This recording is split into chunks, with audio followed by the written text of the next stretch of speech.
ಗ್ರಾಹಕರ ಗಮನಕ್ಕೆ ಈ ರಜಾ ದಿನಗಳಲ್ಲಿಯೂ ತೆರೆದಿರಲಿದೆ ವಿದ್ಯುತ್ ಬಿಲ್ ಪಾವತಿ ಕೌಂಟರ್.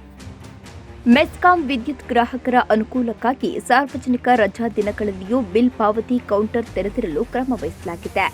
ಈ ಬಗ್ಗೆ ಪತ್ರಿಕಾ ಪ್ರಕಟಣೆಯಲ್ಲಿ ಸೊರಬ ಮೆಸ್ಕಾಂ ಸಹಾಯಕ ಕಾರ್ಯನಿರ್ವಾಹಕ ಇಂಜಿನಿಯರ್ ಸತ್ಯಪ್ರಕಾಶ್ ಮಾಹಿತಿ ನೀಡಿದ್ದು, ಗ್ರಾಹಕರಿಗೆ ಮೆಸ್ಕಾಂ ಬಿಲ್ಲುಗಳನ್ನು ಪಾವತಿಸಲು ಅನುಕೂಲವಾಗುವಂತೆ ಸಾರ್ವತ್ರಿಕ ರಜಾ ದಿನಗಳಲ್ಲಿಯೂ ವಿದ್ಯುತ್ ಬಿಲ್ ಪಾವತಿ ಕೇಂದ್ರಗಳನ್ನು ತೆರೆದಿರಲು ನಿರ್ಧರಿಸಲಾಗಿದೆ ಅಂತ ತಿಳಿಸಿದ್ದಾರೆ.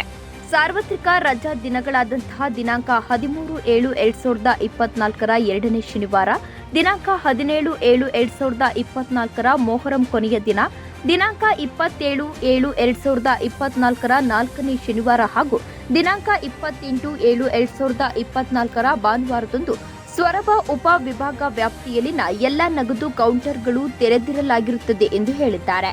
ವಿದ್ಯುತ್ ಗ್ರಾಹಕರು ಸದರಿ ರಜಾ ದಿನಗಳಂದು ತೆರೆದಿರುವ ನಗದು ಕೌಂಟರ್ಗಳಿಗೆ ತೆರಳಿ ವಿದ್ಯುತ್ ಬಿಲ್ ಬಾಕಿ ಇದ್ದರೆ ಪಾವತಿಸಿ ಸದುಪಯೋಗ ಪಡೆದುಕೊಳ್ಳಿ. ವಿದ್ಯುತ್ ಸಂಪರ್ಕ ನಿಲುಗಡೆಗೆ ಅವಕಾಶ ನೀಡದಂತೆ ನಿಗದಿತ ಅವಧಿಯೊಳಗೆ ಬಿಲ್ ಪಾವತಿಸುವಂತೆ ಕೋರಿದ್ದಾರೆ.